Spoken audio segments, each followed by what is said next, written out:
So we are now recording this session, and welcome back everybody for session number 3. My name is Daniel Miller. I'm one of the instructors for the TESOL Canada program, and I'll be with you today. I'll be with you again on Monday. In our last class, the last session on Wednesday, we were talking about the 4 language skills. And we identified that 2 of those language skills are productive and 2 of them are receptive.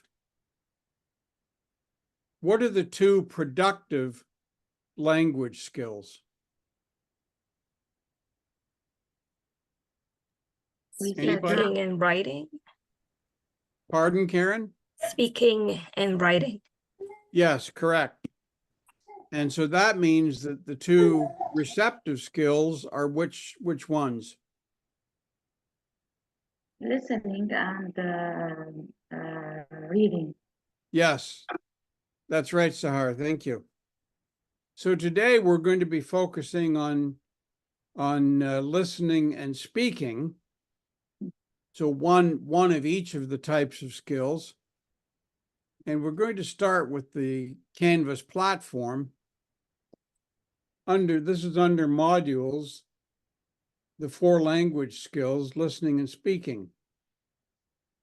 So for almost the past century, research and practice in English language teachings have identified the 4 skills of listening, speaking, reading, and writing as of paramount importance. In textbooks and curricula, ESL classes around the world tend to focus on 1 or 2 of the 4 skills, sometimes to the exclusion of others. For learners of a second language, some attention to the 4 different skills pays off as students discover the differences between these 4 primary modes of performance, along with their interrelationships. Now, there's no doubt that those 4 skills are interrelated. It's almost impossible to create a lesson plan about listening skills without including some activities that are, for instance, reading or writing. Because if you're going to have listening skills, then you're going to have somebody reading something or speaking something in order for somebody to listen.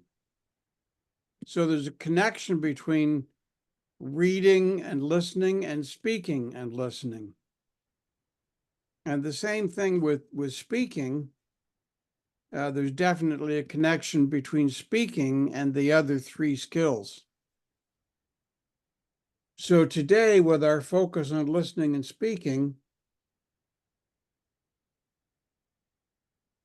we've got some steps that we can follow to help the students become familiar with these things. So 1 is a pre-reading discussion of whatever the topic title is. Number 2 is listening to a lecture or a series of informative statements about the topic or passage. Number 3 is focus on an individual reading strategy, for example, scanning. The 4th point is to write a paraphrase of a section in a passage.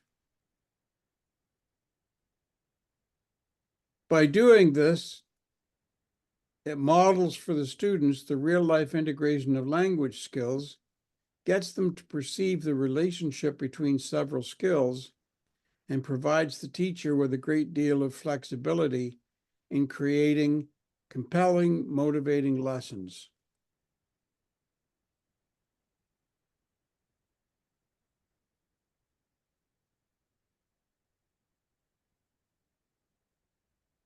It seems as though the integration of the 4 skills is the only plausible approach to take within a communicative interactive framework. Most of the interactive techniques involve the integration of skills. The following observations support such techniques.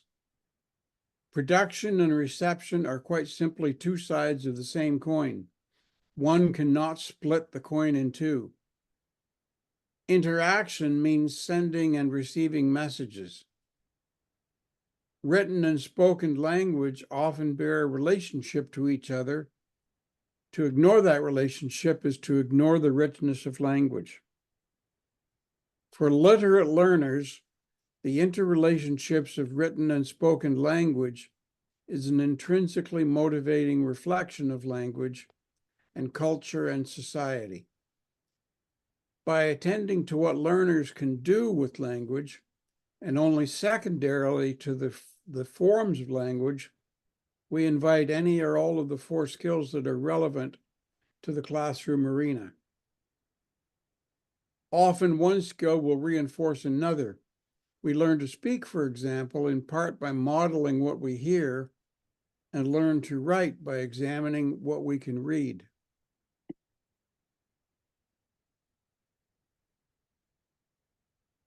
Now, there is a video here about the 4 core English skills. I'm going to try playing it, but I'm not sure you're going to be able to hear it. So we'll give it a try and see what happens here. Hello everyone, I'm Robin and welcome to this video. Can you hear him? Yes, yes. Yeah, yes. Okay. In this video, I'm going to talk about the 4 language skills. Whenever we study a language, there are 4 very important skills we need to know and practice. So that's what I'm going to talk about in this video. I'm going to talk about the 4 skills, and I'm going to teach you how to use these 4 skills to improve your English language ability. This is an introduction video, so I'm not going to go into too much detail, but I still think it's a very important video to help you improve your English. So the 4 language skills, we also call them the 4 core English skills. Core means center. Very important, okay? These are very important skills. And I think you already know these skills. The first 2, speaking and writing. Now, speaking and writing, these are called productive skills or output, okay? So you have an idea or some information and you want to give that to another person. You have to create language, okay? You have to create English. So you're speaking in English or you're writing a letter or an email. You have to create and give that information to someone. So we call that productive skills. Last 2, listening and reading, we call these receptive skills or input, okay? So you're listening to someone speak English and you have to understand, or you're reading a book or a newspaper article and you have to understand what the information is. These are the 4 skills. They're called skills because with practice, we can get better. And I'm going to show you how to practice using these 4 skills. Now I'm going to teach you how to use the integrated skills approach. Approach means it's a method, okay, and it's a good method. Skills, we're talking about the 4 skills, and the key word, integrated. Now, what this means is we're taking the 4 skills, and when we study English, we're studying all 4 skills together at the same time. All right, let me explain more. So you should study a topic practicing all 4 core English skills.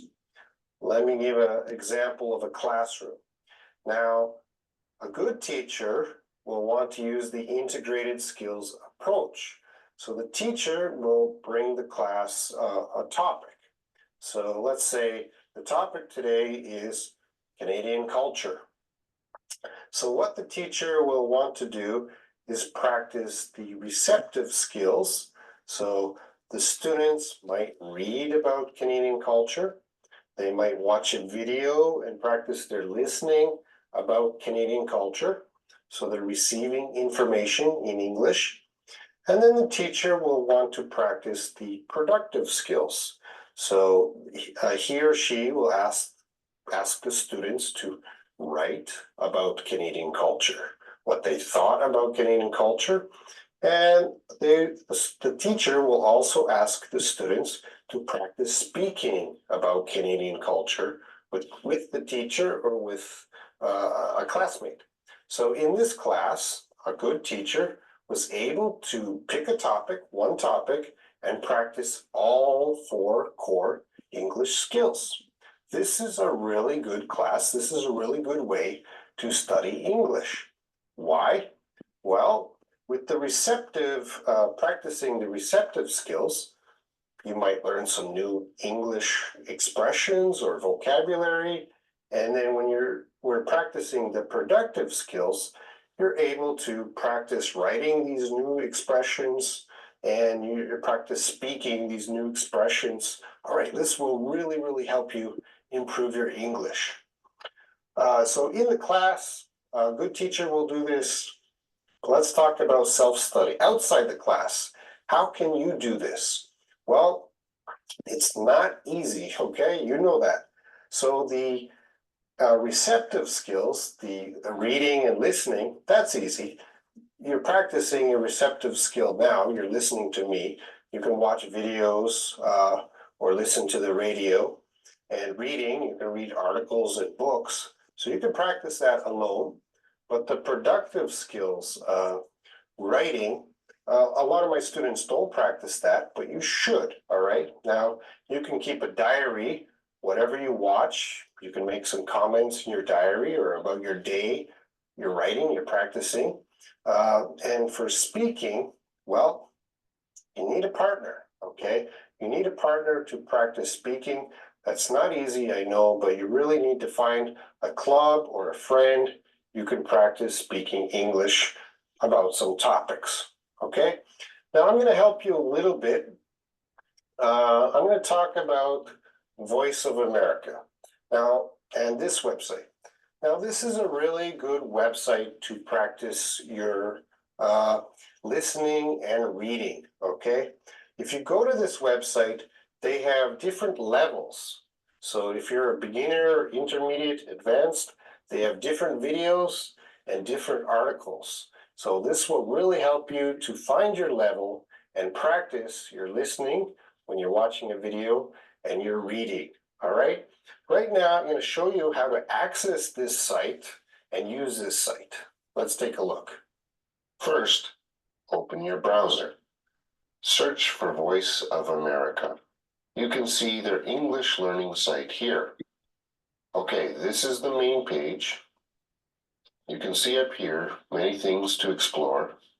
They have English lessons and 3 levels of news articles. Let's click level 1 and the first article. You can practice listening with the audio. This is what's trending today. And it matches the article Video below. game company Nintendo announced its newest. Let's check level 3. Again, you can play the audio to practice listening. Is one of the most famous Or read the article first in the and world. listen later. Let's click the video. They have some good videos for studying English. And they have audio broadcasts too. Voice of America, a great website to help you improve your English. All right, there's one more thing I want to talk about. That is balance the skills. Now we have the 4 skills here. And one problem I see with my students is they are focusing or they're practicing only 1 or 2 of these skills and they're ignoring, they're not practicing other skills. So for example, speaking, a lot of my students, they're only practicing speaking, but they're not practicing writing. All right, don't do this. If you are studying English, you have to practice all of these. Okay, and if possible, integrate it at the same time about a topic. This will really help you improve your English. Another example, some of my students, they're only worried about taking a test like TOEFL or TOEIC or IELTS. So they're more focused on listening and reading or maybe writing, and they don't spend any time on speaking. All right, this is terrible too. Again, to really improve your English, balance the skills, study them all right? Now, I hope this video helped you. See you next time. If you enjoyed my video, like the video or subscribe to my channel or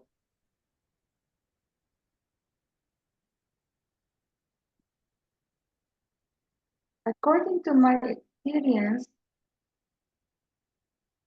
hello? According to my experience, I see many teachers fall into this trap. As you were saying last session, the grammatical school trap.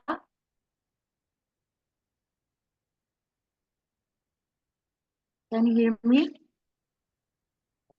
I can hear you, Sahar, but I can't quite make out the words. Oh, okay. I say, according to the video and what we said last session, many teachers fall into the trap of the grammatical school.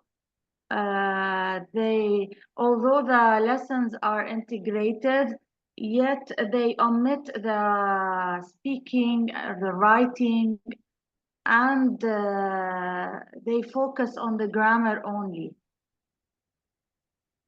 Yes, that's true. Unfortunately, many teachers just hand out sheets of grammar exercises and skills. Yeah, because they feel it's easier to correct. The writing takes a lot of time, and the speaking, they will spend a lot of time on speaking in class, and they consider it a waste of time, which is wrong. I agree with you. And yes, the grammar translation approach with the grammar skills, the worksheets, those are a lot easier to correct because the teacher can have a page of correct answers and just do a quick comparison with the student's work. And they can go through those pages very quickly. A whole class of pages can be marked in just a few minutes. It's true. And you're right, it's not the most effective. It's not going to help the students become better communicators.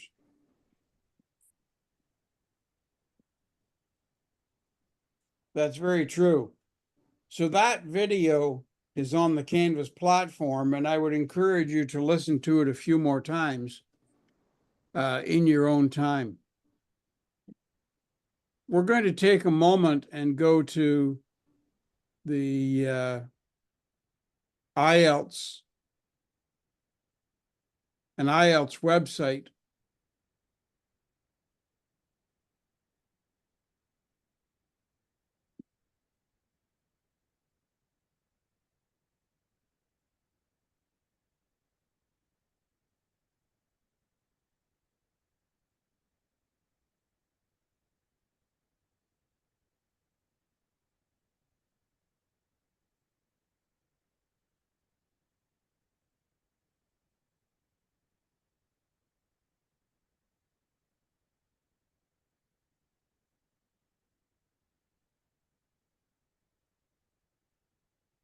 So this is the IELTS speaking part 1, topics and questions.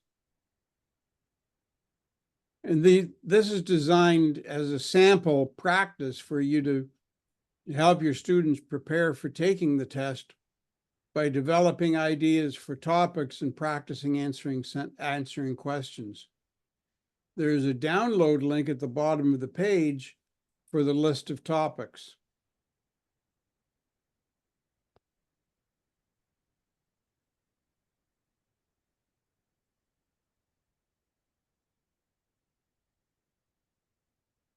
These are examples of the different topics that they've got set up here. It's a long way down to the bottom of the page to get the link.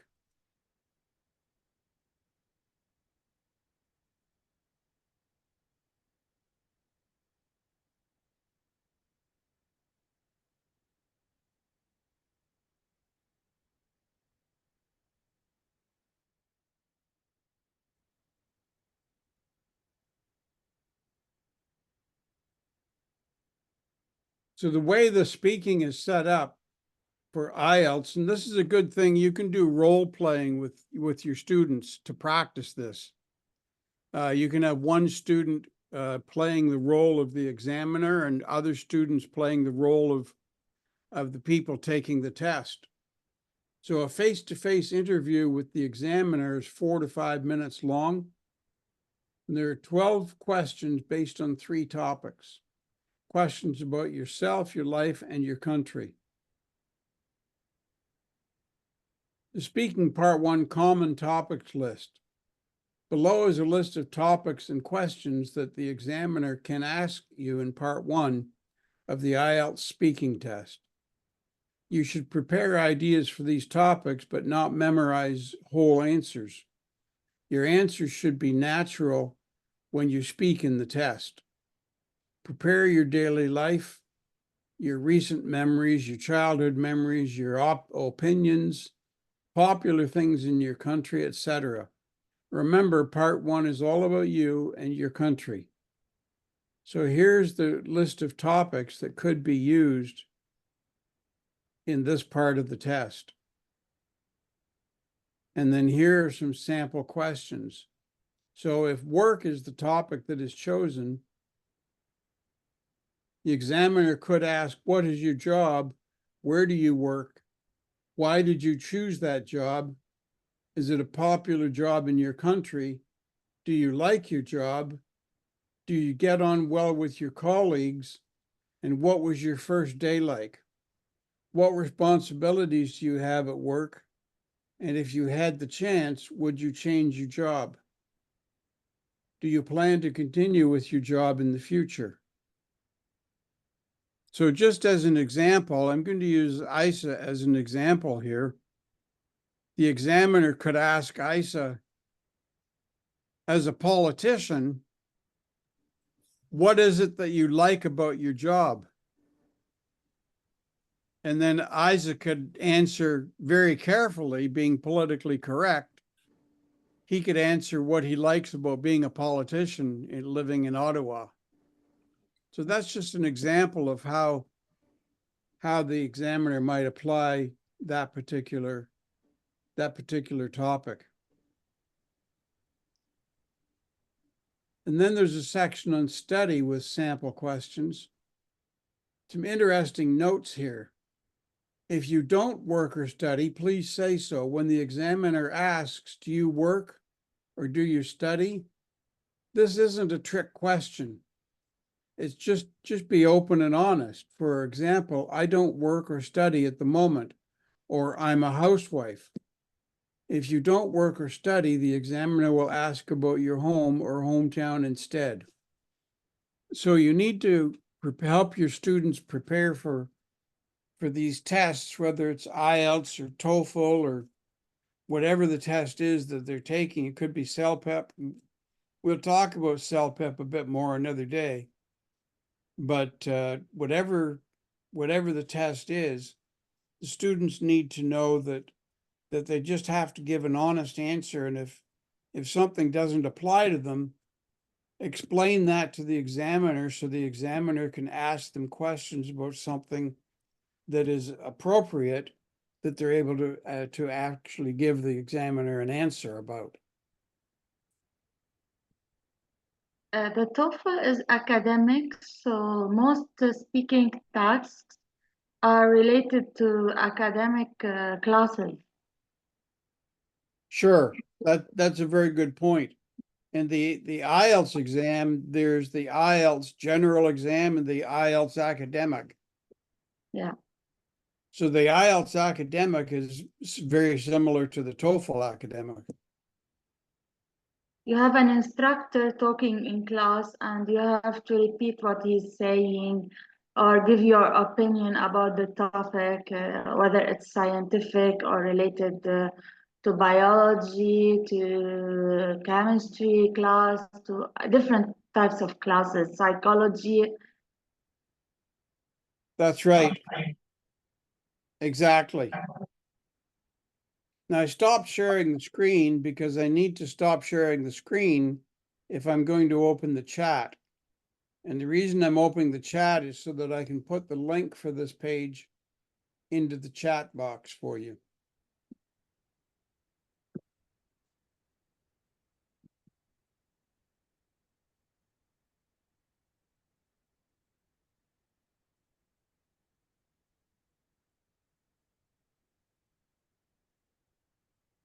So there's the link for the website we just looked at.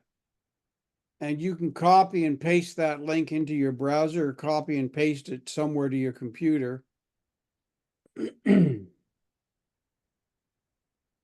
couple of years ago, actually 4 years ago, when I was doing this TESOL course, I created a Word document, and inside that Word document, I pasted all of the links that I came across for various websites that were valuable to me for the studying of the TESOL course. And that was a way of organizing all my TESOL web links in one spot. So however you organize them, here's another link for you to have.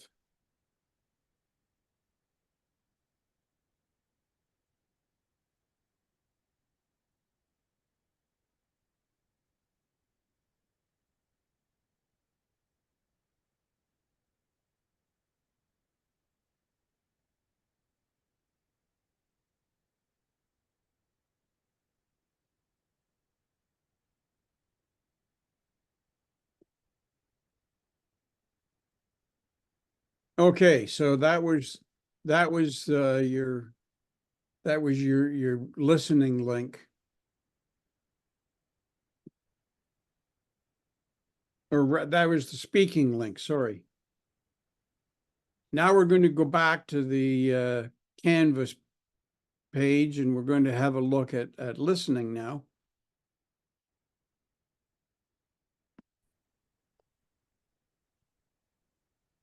So listening is not a one-way street.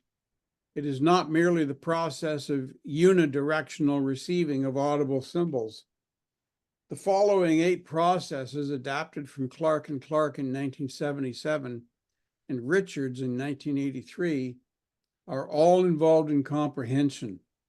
Except the initial and the final processes below, no sequence is implied here. They all occur, if not simultaneously, then in extremely rapid succession. Neurological time must be viewed in microseconds. The hearer processes what we'll call raw speech and holds an image of it in short-term memory.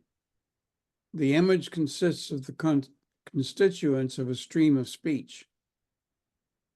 Number 2, the hearer determines the type of expression event that is being processed. Is this a conversation, speech, a radio broadcast, etc.? And then appropriately colors the interpretation of the perceived message. The hearer infers the objectives of the speaker through consideration of the type of speech over event. The context and the content. Does the speaker persuade, request, affirm, deny, inform, etc.? Thus, the function of the message is inferred. The hearer recalls background information relevant to this particular context and subject matter. Experiences and knowledge are used to perform cognitive associations to bring a plausible interpretation to the message. The hearer assigns a literal meaning to the utterance. In many instances, literal and intended meaning match. The listener assigns an intended meaning to the statement. How often do misunderstandings stem from false assumptions that are made on the hearer's part about the intended meaning of the speaker? The listener determines whether information should be retained in short-term or long-term memory. The hearer deletes the form in which the message was originally received. The words and phrases are quickly forgotten, but the relevant information is retained conceptually. It should be clear from the ongoing that listening comprehension is an interactive process. After the initial reception of sound, we human beings perform at least 7 other major operations. In conventional settings, of course, immediately after the listening stage, further interaction takes place as the hearer then becomes the speaker in a response of some kind. All of these processes are important to keep in mind as you teach. They are all relevant to a learner's purpose for listening, to performance factors that may cause difficulty in processing speech, to overall principles of effective listening techniques. Much of your language teaching energy is devoted to instruction in mastering English conversation. However, numerous other forms of spoken language are also important to incorporate into a language course, especially in teaching comprehension. Excuse me. Here is a classification of the types of oral languages, which should be able to help you see the big picture of what teaching oral comprehension entails.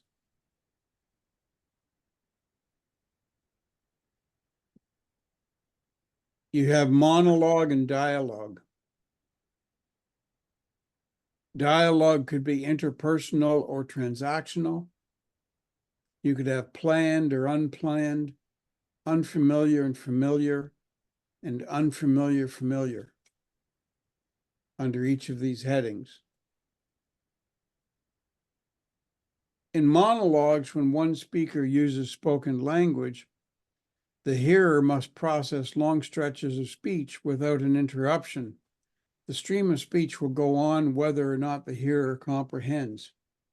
Planned monologues usually manifest little redundancy and are therefore relatively difficult to grasp.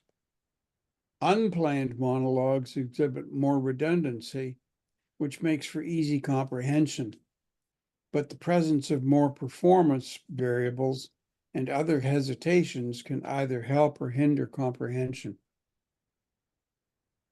Dialogues involve 2 or more speakers and can be subdivided into those exchanges that promote social relationships, interpersonal, and those for which the purpose is to convey factual information, transactional. In each case, participants may have a good deal of shared knowledge, therefore, and familiarity of the interlocutors will produce conversations with more assumptions and implications. In conversation with participants who are unfamiliar with each other, the references and meanings have to be made more explicit for effective comprehension to take place. Second language learners need to pay particular attention to factors that many make listening more difficult. Those factors profoundly influence the processing of speech and can often block comprehension if they are not attended to. The following 8 characteristics of spoken language are adapted from several sources: Dunkel in 1991 and Richards in 1983, then in 1984. Clustering, redundancy, reduced forms, performance variables, colloquial language, rate of delivery, stress, rhythm and intonation, and interaction.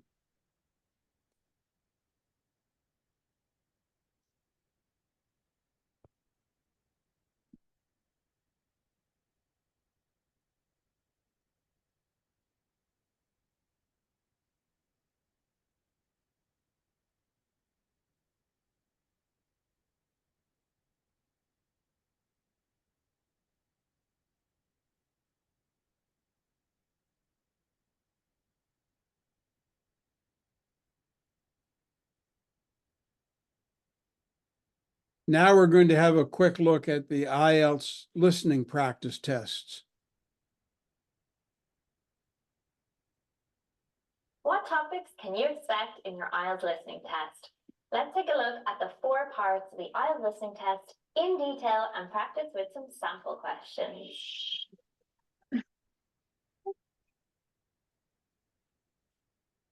Hello and welcome. My name is Claire, and in this British Council IELTS preparation video, we're going to look at the IELTS listening test. We'll focus on the topics that you might see, the 4 parts of the paper, and work on some practice questions together. Let's start by quickly going over what to expect on test day. The listening test lasts around 30 minutes and includes 4 recordings, each with a different set of questions. 10 questions per recording, making a total of 40 questions. Don't worry, there'll be brief pauses between recordings to allow you to read the questions and check your answers. If you're taking the IELTS on paper test, you'll write your answers on the question paper while listening, and at the end, there's a dedicated 10-minute window for you to transfer responses to the official answer sheet. If you're taking the IELTS on computer, you have 2 minutes at the end to check your answers. You'll hear a range of different accents, including Australian, British, New Zealand, and North American in the IELTS listening test. It's important to note that each recording is played only once. Because you'll only hear the recording once, knowing what to expect is very important. Parts 1 and 2 deal with everyday social situations, whereas part 3 and 4 deal with education and training situations. So what topics might we hear? Social situations and daily life is one topic that may appear in the IELTS test. You might hear things such as everyday talks about plans, meetings, and social engagements. In education, you could hear conversations between students and tutors, academic discussions, and maybe even a lecture. Descriptions of courses, educational programs, and campus facilities may also be presented. For work, you might encounter simulations of job interviews, workplace discussions, and meetings to see how well you handle professional situations. Another topic you could hear is travel and tourism. This may include discussions about travel plans and bookings and tourist info and recommendations. You might hear discussions about health and health-related matters. Think of things such as appointments or medical conditions people have. You could also hear information related to well-being, such as fitness programs, wellness centers, or health services. In technology and science, the tests may incorporate lectures or discussions on scientific topics, technological advancements, innovations, and research in various fields. Let's talk about another topic, transportation. There could be talks about public and private transportation, along with directions and travel schedules. Another common topic is the environment. So there could be discussions about conservation efforts, sustainability, and eco-friendly practices. They might talk about climate change, pollution, and taking care of our planet. Lastly, we may also hear about archaeological excavations, as they commonly feature in part 4. Think of these topics like big categories. To get ready for the IELTS listening test, practice with different materials on these topics. Also, work on listening to different accents and speaking styles. It'll make things easier. There are many topics that may appear, and the content may be different, but the types of conversations you will hear will often be the same. So what can we expect from the 4 parts of the listening test? Let's take a closer look. In part 1 of the IELTS listening test, you will hear a social conversation. This is a conversation between 2 people in a typical everyday social situation. Usually this will involve some kind of transaction. This may be someone buying or asking about a product or service. Some examples of situations that you may hear are someone buying a new laptop or a student inquiring about an English course at a language school. Let's look at a part 1 question.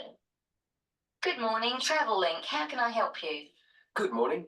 I live in Bayswater and I'd like to get to Harbour City tomorrow before 11 a.m. Well, to get to Bayswater... No, I live in Bayswater. My destination is Harbour City. Oh, sorry, right. So that's Bayswater to Harbour City. Are you planning to travel by bus or train? In part 2 of the IELTS listening test, you will hear a monologue. This means you will only hear one person speaking, providing information about a product, location, or service. Some examples of situations that you may hear are someone describing locations on a map for university students, or you may hear a person giving information about a running club. Let's look at a part 2 question. Hello everyone, I'm the Counselling Administrator here at St Ives College, and I've been asked to come and talk to you about our counselling team and the services that we offer. We have 3 professional counsellors here at St Ives, Louise Bagshaw, Tony Denby and Naomi Flynn. They each hold daily one-on-one sessions with students, but which counsellor you see will depend on a number of factors. If you've never used a counsellor before, then you should make an appointment with Naomi Flynn. Naomi specialises in seeing new students and offers a preliminary session where she will talk to you about what you can expect from counselling, followed by some simple questions about what you would like to discuss. This can be really helpful for students who are feeling a bit worried about the counselling process. Naomi is also the best option for students who can only see a counsellor outside office hours. She is not in on Mondays, but starts early on Wednesday mornings and works late on Thursday evenings, so you can see her before your first class or after your last class on those days. Louise staffs our drop-in centre throughout the day. If you need to see someone without a prior appointment, then she is the one to visit. Please note that if you use this service, then Louise will either see you herself or place you with the next available counsellor. If you want to be sure to see the same counsellor on each visit, then we strongly recommend you make an appointment ahead of time. You can do this at reception during office hours or by using our online booking form. Tony is our newest addition to the counselling team. He is our only male counsellor, and he has an extensive background in stress management and relaxation techniques. We encourage anyone who is trying to deal with anxiety to see him. Tony will introduce you to a full range of techniques to help you cope with this problem, such as body awareness, time management, and positive reinforcement. In part 3 of the IELTS listening test, you will hear an academic conversation. These conversations take place in a training situation or educational setting. They can be between a maximum of 4 people. Some examples of situations that you may hear are an employee discussing a presentation with their 2 co-workers, or 4 university students discussing how to prepare for an exam. Let's look at a part 3 question. Hello, Lorna, Ian. Glad you could make it. You're the only 2 who put your names down for this literature tutorial, so let's get started, shall we? I want to run over some aspects of the novel The Secret Garden with you before the test next week. Be sure to take some notes and ask questions if you need to. Hey, Lorna, have you got a spare pen? Sure, here you are. Okay, so the story follows 2 key characters. You should refer to them as protagonists, who go by the names of Mary Lennox and Colin Craven. The story is set shortly after the turn of the 20th century, and the narrative tracks the development of the protagonists as they learn to overcome their own personal troubles together. That's quite a common storyline, isn't it? Yes, you're right, Lorna. So what can you tell me about the character of Mary? Well, in the beginning, she is an angry, rude child who was orphaned after a cholera outbreak and forced to leave India and move to the United Kingdom to her uncle's house in Yorkshire. That's right. And there she meets Colin, who spends his days in an isolated room, believing himself to be permanently crippled, with no hope of ever gaining the ability to walk. The 2 strike up a friendship and gradually learn, by encouraging each other, that they can both become healthy, happy, and fulfilled in life. Will we need to remember a lot of these details for the exam? Just the basic outline. Examiners don't want to read a plot summary. They know what the book is about. In part 4 of the IELTS listening test, you will hear an academic lecture. There is one person speaking, such as a professor or lecturer, and they will be discussing academic topics. Some examples of situations that you may hear are a talk about social media among young people or a talk about the environment and coral reefs. Let's look at a part 4 question. You might ask, how do these time zones affect our lives? Well, let's start at the beginning. Everyone is brought into this world as a present hedonist. No exceptions. Our initial needs and demands, to be warm, secure, fed, and watered, all stem from the present moment. But things change when we enter formal education. We're taught to stop existing in the moment and to begin thinking about future outcomes. But did you know that every 9 seconds, a child in the USA drops out of school? For boys, the rate is much higher than for girls. We could easily say, well, boys just aren't as bright as girls. But the evidence doesn't support this. A recent study states that boys in America, by the age of 21, have spent 10,000 hours playing video games.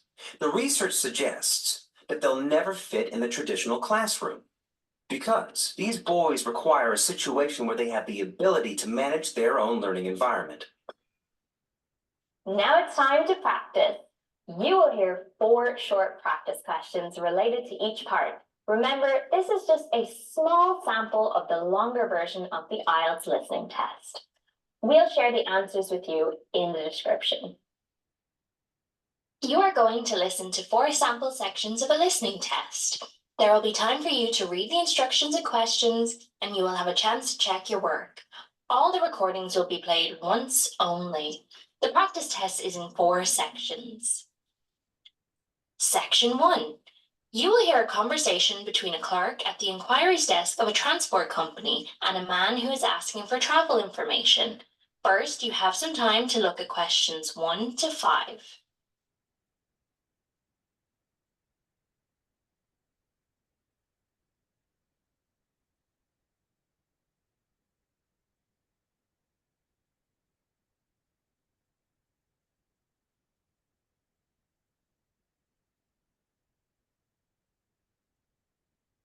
Listen carefully and answer questions 1 to 5.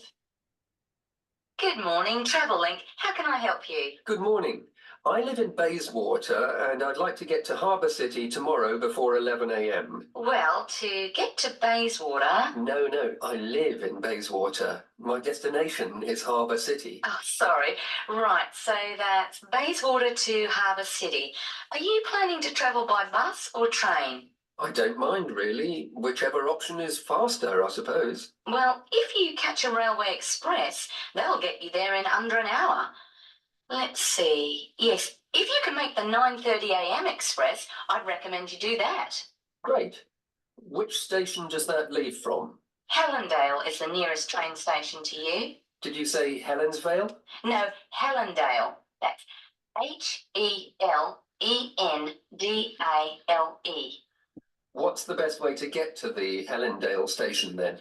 Well, hang on a minute while I look into that. Now, it seems to me that you have 2 options. Option 1 would be to take the 7:06 bus from the Bayswater Shopping Centre to Central Street. When you get there, you transfer to another bus which will take you to the station. Or the second option, if you don't mind walking a couple of kilometres, is to go directly to Central Street and get straight on the bus going to the train station. Okay, which bus is that? The 792 will take you to the station. I guess the walk will be good for me, so that might be the better option. What time do I catch the 792? There are 2 buses that should get you to the station on time, one just before 9 o'clock and one just after. But look, at that time of the morning, it might be better to take the earlier one, just in case there's a traffic jam or something. The 8:55 is probably safer than the 9:05. Yeah, I don't want to miss the train, so I'll be sure to get on the 5 to 9 bus. That is the end of section 1. You now have 15 seconds to check your answers.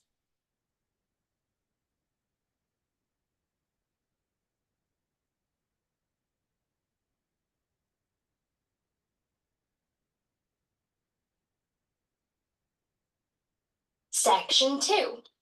You will hear a guidance counselor talking to a group of students. First, you have some time to look at questions 6 to 11.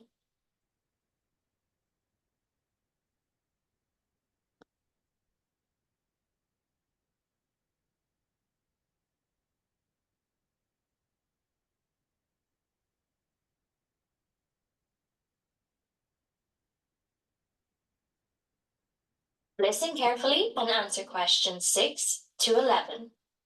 Each semester, the counselling team runs a number of small group workshops. These last for 2 hours and are free to all enrolled students. Our first workshop is called Adjusting. We found that tertiary education can come as a big shock for some people. After the structured learning environment of school, it is easy to feel lost. In this workshop, we will introduce you to what is necessary for academic success. As you might expect, we're targeting first-year students with this offering. Getting organised follows on from the first workshop. Here, we're going to help you break the habit of putting things off, get the most out of your time, and discover the right balance between academic and recreational activities. With Getting Organised, we're catering to a broader crowd, which includes all undergraduates and postgraduates. Next up is a workshop called Communicating. The way people interact here may be quite different to what you're used to, especially if you've come from abroad. We'll cover an area that many foreign students struggle with, how to talk with teachers and other staff. We'll cover all aspects of multicultural communication. International students tend to get a lot out of this class, so we particularly encourage you to come along. But I must say that sometimes students from a local background find it helpful too, so everyone is welcome. The anxiety workshop is held later on in the year and deals with something you will all be familiar with, the nerves and anxiety that come when exams are approaching. Many students go through their entire academic careers suffering like this, but you don't have to. Come to this workshop and we'll teach you all about relaxation and how to breathe properly, as well as meditation and other strategies to remain calm. We've tailored this workshop to anyone who is going to sit exams. Finally, we have the motivation workshop. The big topic here is how to stay on target and motivated during long-term research projects. This workshop is strictly for research students, as less advanced students already have several workshops catering to their needs. Well, that's it. Thanks for your time. If you have any questions or want more information about our services, do come and see us at the counselling service. That is the end of section 2. You now have 15 seconds to check your answers.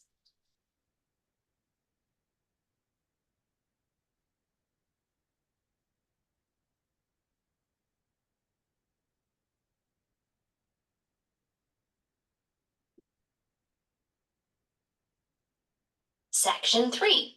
You'll hear a conversation between a tutor and 2 students who are preparing for an English literature test. First, you have some time to look at questions 12 to 17.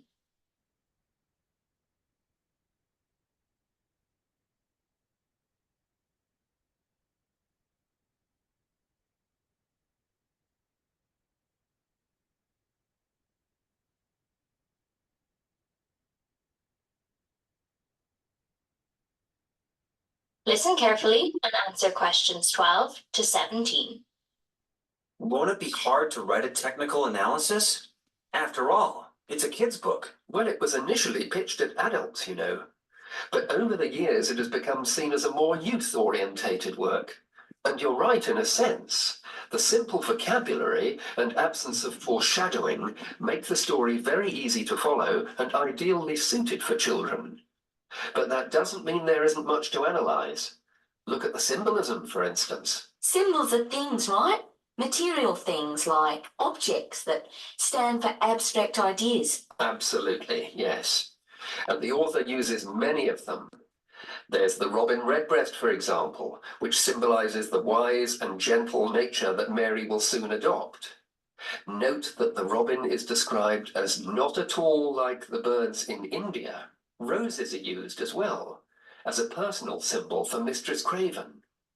You'll see they're always mentioned alongside her name, and Mistress Craven's portrait can also be interpreted as a symbol of her spirit. Are symbols just another name for motifs? No, motifs are a bit different. They don't have as direct a connection with something the way that a symbol does. Motifs are simply recurring elements of the story that support the mood. Are there any in this novel? Yes, two very important ones. The Garden of Eden is a motif.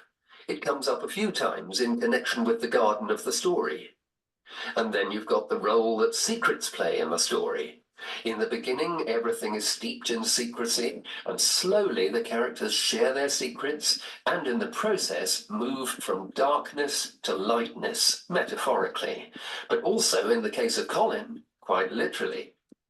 His room in the beginning has the curtains drawn, and he appears at the end in the brightness of the garden. Anything else we need to know about? Yes. Nearly all novels explore universal concepts that everyone has experienced. Things like love, family, loneliness, friendship. These are called themes. The Secret Garden has a few themes that all center on the idea of connections. The novel explores, for example, the way that health can determine and be determined by our outlook on life. As Colin's health improves, so too do his perceptions of his strength and possibility. The author also examines the link between our environment and our physical and emotional prosperity. The dark, cramped rooms of the manor house stifle the development of our protagonists. The garden and natural environments allow them to blossom, just as the flowers do. Finally, this book looks at connections between individuals, namely Mary and Colin. This necessity of human companionship is the novel's most significant theme, because none of their development as individuals would have occurred without their knowing each other. Well, that about sums it up, I think. That's a great help, thanks. Yes, thanks very much. That is the end of section 3. You now have 15 seconds to check your answers.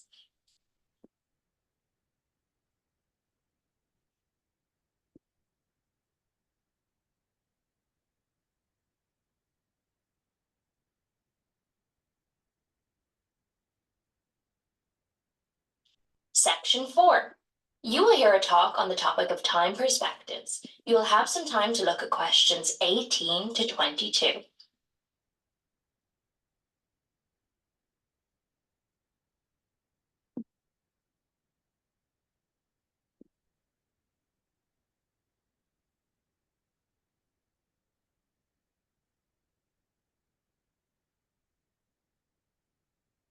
Listen carefully and answer questions 18 to 22. Today, I'm going to be talking about time. Specifically, I'll be looking at how people think about time and how these time perspectives structure our lives. According to social psychologists, there are 6 ways of thinking about time, which are called personal time zones. The first 2 are based in the past. Past positive thinkers spend most of their time in a state of nostalgia, fondly remembering moments such as birthdays, marriages, and important achievements in their life. These are the kinds of people who keep family records, books, and photo albums. People living in the past negative time zone are also absorbed by earlier times. But they focus on all the bad things, regrets, failures, poor decisions. They spend a lot of time thinking about how life could have been. Then, we have people who live in the present. Present hedonists are driven by pleasure and immediate sensation. Their life motto is to have a good time and avoid pain. Present fatalists live in the moment too, but they believe this moment is the product of circumstances entirely beyond their control. It's their fate, whether it's poverty, religion, or society itself. Something stops these people from believing they can play a role in changing their outcomes in life. Life simply is, and that's that. Looking at the future time zone, we can see that people classified as future active are the planners and go-getters. They work rather than play and resist temptation. Decisions are made based on potential consequences, not on the experience itself. A second future-orientated perspective, future fatalistic, is driven by the certainty of life after death and some kind of a judgment day when they will be assessed on how virtuously they have lived and what success they have had in their lives. That is the end of section 4. You now have 15 seconds to check your answers.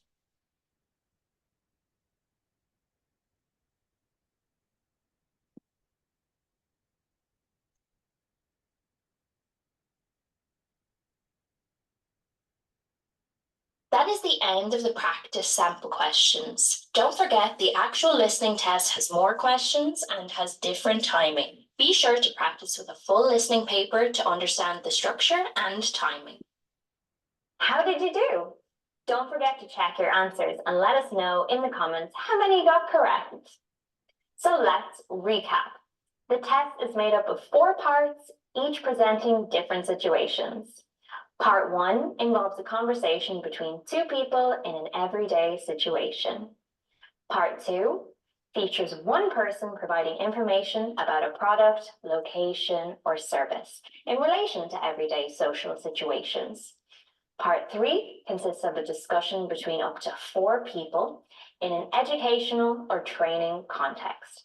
Part 4 is a talk, usually by a professor or lecturer on an academic topic. While you're preparing, make sure to work on the topics discussed in this video. So get ready to ace your listening test. Practice with listening questions, get used to a range of accents, and dive into vocab related to common topics. If you need some further listening practice, then sign up for IELTS Ready member and get access to free practice tests. There are also useful tips to help you on your IELTS test and the opportunity to improve your vocabulary with additional activities. You can find a link in the description. Thanks for watching. If you'd like more videos to prepare for your IELTS test, then why not look at these?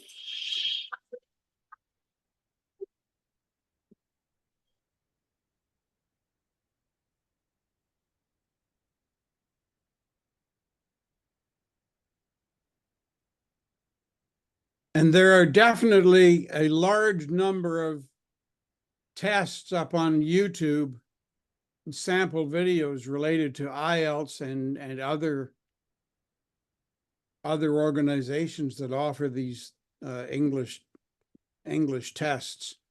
You can go to YouTube and you can type in sample English listening tests and sample English hearing tests and each of the 4 skills. And you'll get all kinds of videos that you can watch that help you understand these processes.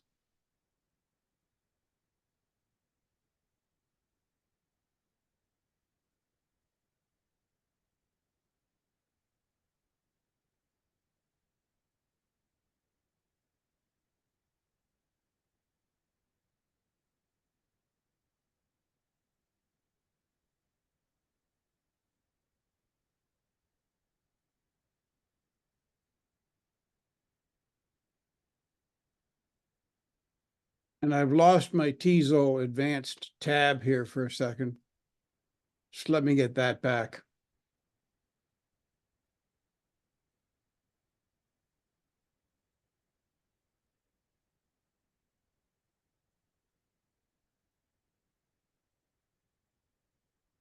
There we go.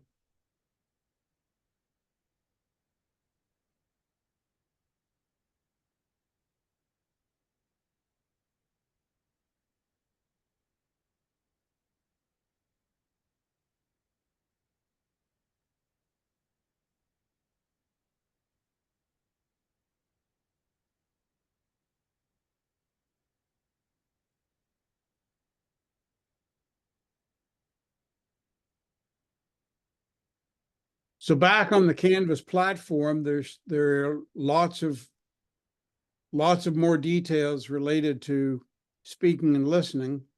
And in the next session on Monday, we're going to be talking about first and second language acquisition and the communicative language teaching method particularly. But I would encourage you to read this through thoroughly and make notes for yourselves as you're reading through. Hopefully you're doing that already. Because the information on these pages and the way it's broken down into these lists, these make excellent true, false, and multiple choice questions for the exams.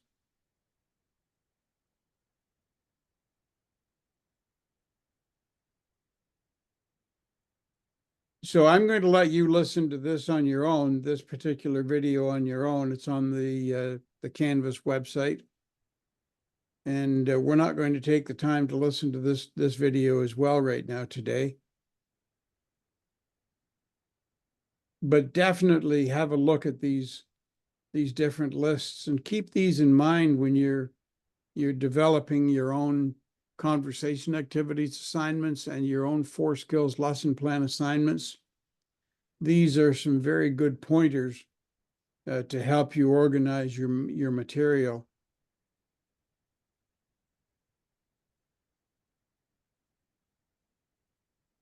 So we're going to end in a couple of minutes, but before we do, I want to remind you about your first essay assignment, the foundation essay, which is due a week from now. And once you've got that written, simply email it to info@tesolcanada.org and be sure to put foundation essay in the subject line. And always use the same email that you used when you signed up for your TESOL program, because the email address that you use is the way that TESOL helps to identify information coming from each of you. They get lots of emails on a daily basis, and organizing that and keeping everybody separate is quite a task. So be sure to help everybody out by using the same email address. Don't change your email address partway through the course. It'll really mess things up. Does anybody have any questions about today's material or the course in general?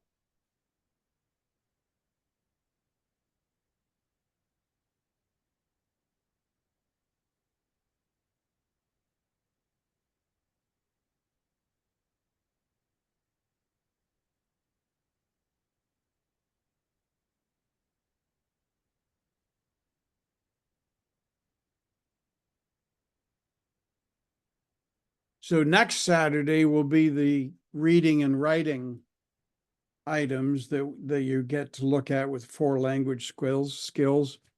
And I'm not sure who will be doing that class next Saturday. I'm not sure who's doing Wednesday's class with you this week.